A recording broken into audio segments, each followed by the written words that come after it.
Mungkin prestasi yang membanggakan bagi saya itu ketika saya dipercaya untuk ikut di sebuah bergabung di skuad timnas. Harapan ke depan itu seperti apa sih sebenarnya persoalan sepak takraw di Jepara ini? Itu mungkin kayak sedikit rasa sakit hati bisa dibilang.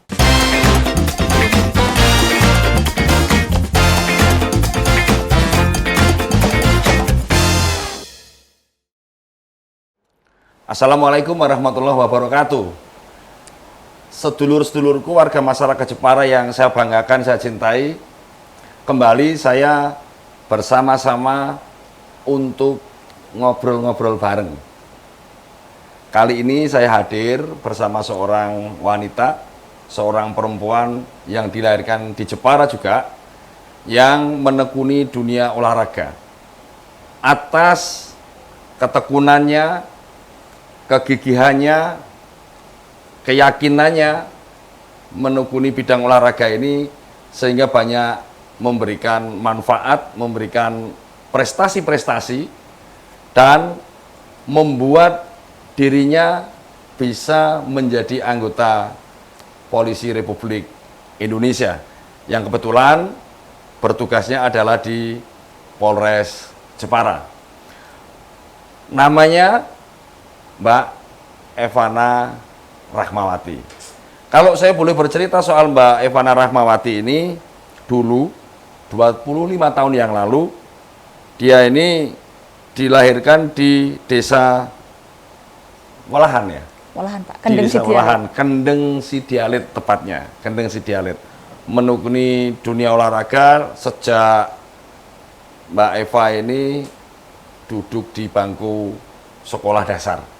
Nah, dengan keuletan tadi didorong semua pihak sehingga memunculkan prestasi-prestasi yang bisa membanggakan dan mengharumkan nama Jepara.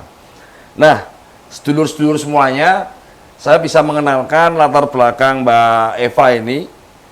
Jadi Mbak Eva ini tahun 2008 menjadi anggota Polres ya? Bukan Pak, 2008 itu saya baru mulai masuk di PPLP. Oke, tapi kalau saya lihat ini tahun 2008 Mbak Eva ini mengikuti Popda, ya, Popda di Jepara, dan kemudian tahun 2009 ini PPLP dan Popnas Jawa Tengah ya, Popnas Jawa Tengah, kemudian 2010 Kejurnas PPLP Jawa Tengah, terus kemudian di 2012 ini Prapon Jawa Tengah, Prapon Jawa Tengah. Terus kemudian di 2012 PON Jawa Tengah juga, PON Jawa Tengah, dan mengikuti PON 18 di Rio, menjadi salah satu tim nasional yang dalam hal ini adalah mengikuti pesta olahraga SEA Games, SEA Games 27 di Myanmar dengan prestasinya cukup bagus, waktu itu mendapatkan medali perunggu. Kemudian menjadi tim senior Jawa Tengah, dan kemudian lagi di tahun 2016 PON Jawa Tengah ini untuk mengikuti PON 19 Jawa Barat dengan mengantongi medali perak. Kemudian dilanjutkan 17 ini di SEA Games 29 Malaysia mengantongi lagi medali perunggu. Kemudian tahun 2019 menjadi salah satu penguat tim nasional Indonesia di SEA Games 30 Filipina, ini mengantongi pula medali perak. Dan yang terakhir di tahun 2021 dari kontingen Jawa Tengah untuk PON 20 di Papua dengan mengantongi emas. Nah, inilah prestasi-prestasi yang sangat luar biasa yang ditorehkan oleh seorang wanita, yaitu anggota Polisi wanita dengan pangkat Brigadir 1, Evana Rahmawati. Sedulur semuanya, saya sedikit akan menanyakan ini kepada Mbak Eva ya. Mbak Eva, sebenarnya apa sih yang menarik dari dunia olahraga, dan Mbak Eva ini lebih menggeluti sepak takraw begitu, sepak takraw, dan kapan itu Mbak Eva mulai tertarik dengan sepak takraw ini? Mungkin yang menarik ya Mas ya. Dulu itu saya sering lihat kakak saya di rumah. Kebetulan latihannya memang di belakang rumah saya. Oh, jadi latihannya di belakang rumah Iya. sendiri begitu. Jadi saya sering lihat, terus lama-kelamaan saya tuh tertarik, penasaran, pengen mencoba. Kayak gimana sih permainan sepak takraw. Ternyata lama-kelamaan saya tuh suka, saya seneng. Nah, saya punya tekad, saya harus jadi pemain nasional ini, seperti Wow. kakak saya. Oh, jadi kakaknya juga pemain nasional ya? Iya, kakak saya Di pemain nasional. Sepak takraw Sepak ini. takraw. Padahal sepak takraw ini kan ya memang tidak membedakan gender, karena itu laki-laki juga bisa main, perempuan juga bisa main. Tapi kan kecenderungannya ini lebih di dunia laki-laki gitu. Iya, benar, Kan Mas. cukup berat juga ya, karena di dalam permainan ini ada lompatan, ada salto, dan kemungkinan juga akan jatuh-jatuh gitu. Iya. Apakah nggak dipikirkan mungkin resikonya begitu? Mungkin awal-awal kita memang takut, tapi setelah berjalannya waktu terbiasa. Karena kebiasaan ini Kebiasaan. menjadi kita nyaman gitu ya. Dengan rasa nyaman ini sehingga ada muncul, wah ini saya harus semangat ini untuk menjadi juara begitu ya. Oke. Nah, tadi kalau dikatakan Mbak Eva itu agak ada sedikit yang merasa mungkin berbeda gitu. Ada nggak sih rasa keterpaksaan gitu? Sejujurnya ada. Oh, jadi awalnya ada keterpaksaan gitu? Ada. Oh, berarti nggak muncul dari diri sendiri dong, waktu itu ada yang dorong gitu ya? Ada yang mendorong. Siapa itu kira-kira yang beri dorongan itu? Kakak saya, Pak Mustaqim, dia yang Terus mendorong. kira-kira kok kemudian dari awal paksaan kemudian menjadi sebuah kenyamanan, itu caranya gimana untuk bisa mengolah itu? Awal-awal dulu tuh saya sering melihat, Pak. Mungkin saya dulunya sering main sama teman-teman. Terus kakak saya tuh sering marah-marah sama saya. Kamu tuh daripada main-main buang-buang waktu, mendingan kamu ikut latihan. Lebih enak, menguntungkan. Siapa Oke. tahu nanti kamu jadi pemain nasional, lebih enak juga di kamu. Jadi kakaknya ini mengarahkan sebagai anak remaja daripada membuang waktu yang tidak baik untuk bermain yang juga tidak jelas begitu, mengarahkan agar supaya mengikuti proses latihan dan ini di olahraga begitu ya, Olahraga, dan betul. bisa menjadikan sebuah prestasi yang luar biasa dan hasilnya alhamdulillah sekarang bisa dilihat dan membanggakan nama Jepara begitu ya. Betul. Baik, Mbak Eva. Kemudian Mbak Eva ini kan menjadi anggota Polri. Kita semua tahu dong kalau anggota Polri itu tentu sangat padat kegiatannya, barangkali mungkin membantu masyarakat untuk proses pengamanan di suatu wilayah, dan mungkin ada tugas-tugas yang lain begitu. Gimana cara untuk bisa membantu sehingga hari ini itu juga bisa menghasilkan sebuah prestasi yang sangat luar biasa? Saya bagi waktunya ya mungkin pada kebanyakan orang, kalau pagi saya kerja sesuai dengan profesi saya. Setelah saya pulang kerja, saya baru latihan. Untungnya Pak Kapolres, saya juga benar-benar bersyukur Pak Kapolres mendukung kegiatan saya selama ini. Oke, jadi dari institusi Mbak Eva termasuk Pak Kapolresnya juga memberikan dukungan begitu ya? Betul. Itu yang sehingga Mbak Eva menjadi lebih nyaman. Lebih nyaman. Lebih nyaman di dalam mungkin mengikuti proses latihan dan seterusnya gitu. Iya. Asik sekali sih sebenarnya kalau berbicara itu. Dunia yang digeluti ini semi-semi agak keras begitu, agak keras, tapi memang mentalnya saya cukup yakin karena menjadi anggota polisi itu juga bukan sesuatu yang gampang gitu ya. Dididik mentalnya, dididik fisiknya, sehingga itu menambahkan proses untuk meyakinkan sebagai bentuk jati diri. Betul. Bahwa kita harus punya keyakinan untuk bisa meraih sebuah prestasi gitu. Betul. Ya, prestasi apa kira-kira yang membanggakan dan yang menjadikan Mbak Eva ini benar-benar bangga dari sepak takraw itu sendiri? Mungkin prestasi yang membanggakan bagi saya itu ketika saya dipercaya untuk ikut di sebuah bergabung di skuad timnas. Oh. Karena memang itu cita-cita saya dari dulu waktu saya dikasih kesempatan untuk pertama kali ikut di pemusatan latihan. Saya pengen jadi pemain nasional. Mesti banyak kesan dong.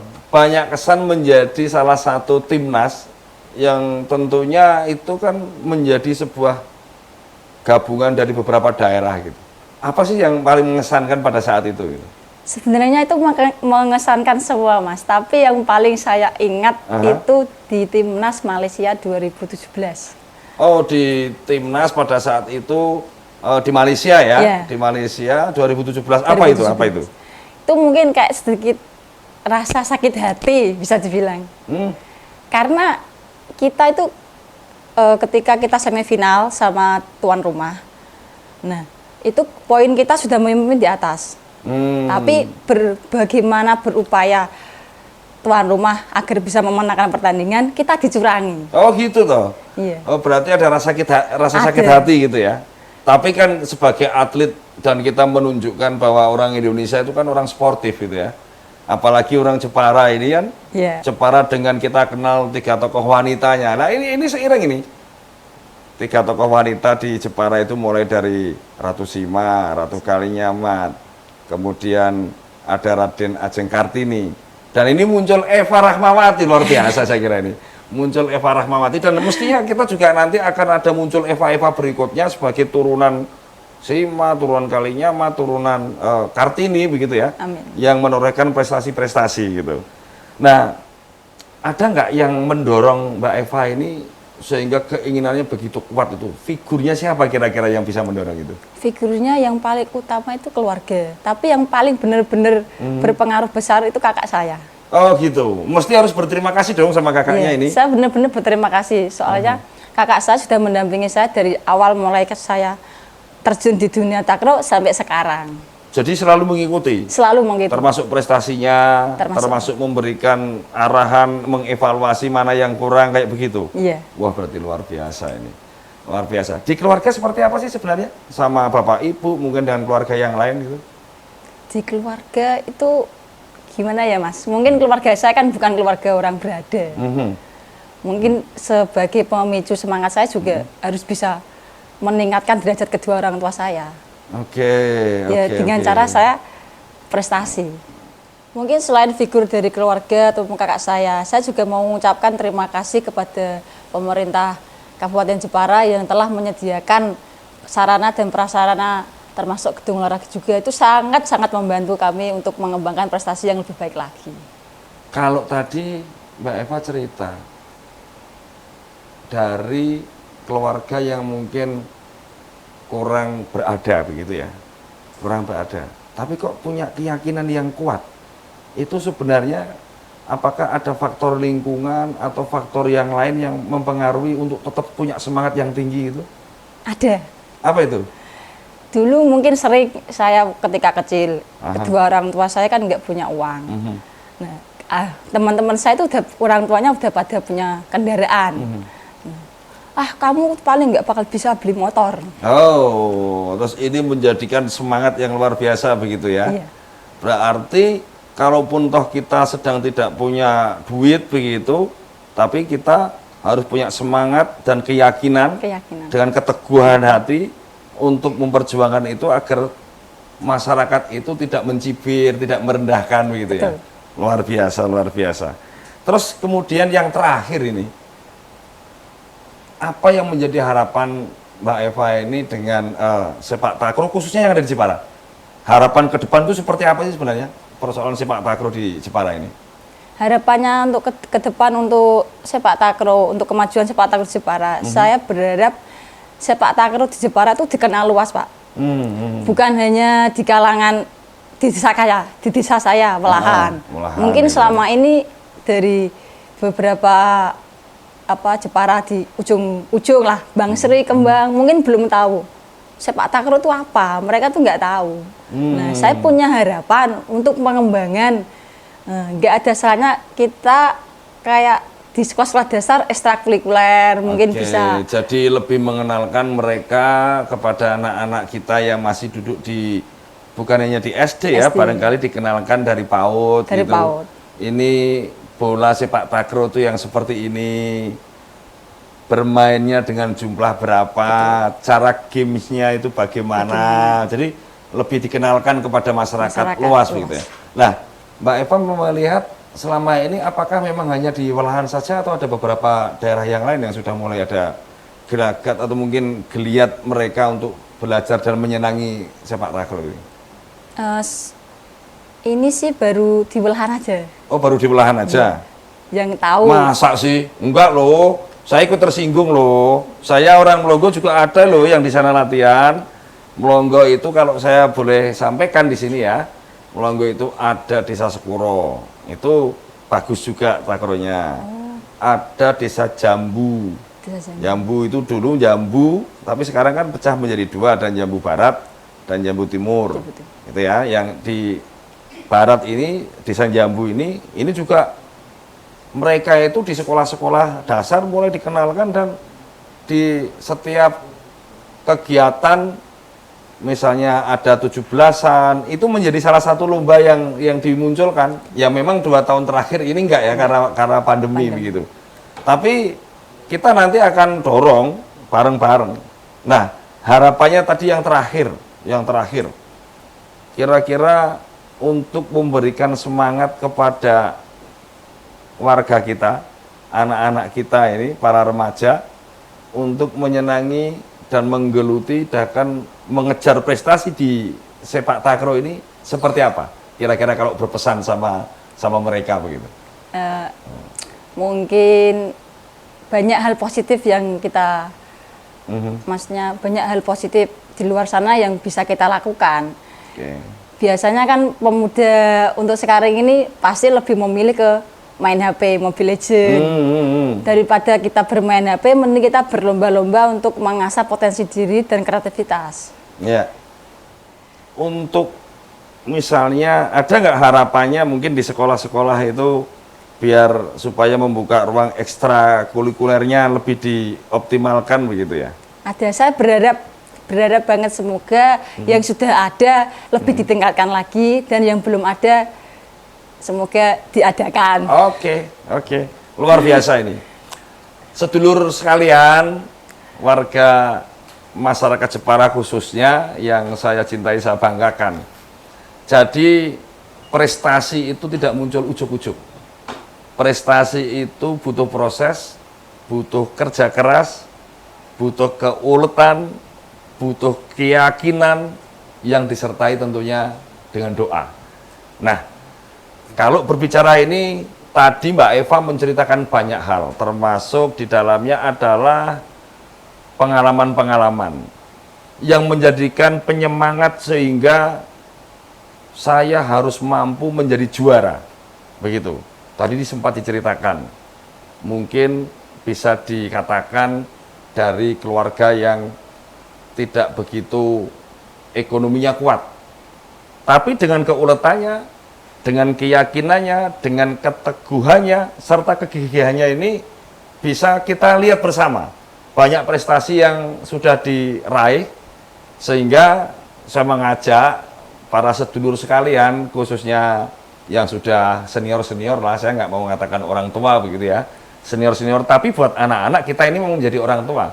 Jadilah orang tua yang baik dan mengajak anak-anak kita, berikan ruang kesempatan, dukung agar supaya anak-anak kita bisa meraih sebuah prestasi dan membanggakan Jepara, membanggakan Indonesia. Kita akan ketemu di lain kesempatan untuk sesi berikutnya dengan narasumber-narasumber yang lebih top. Sedulur sekalian, salam sehat selalu. Wassalamualaikum warahmatullahi wabarakatuh.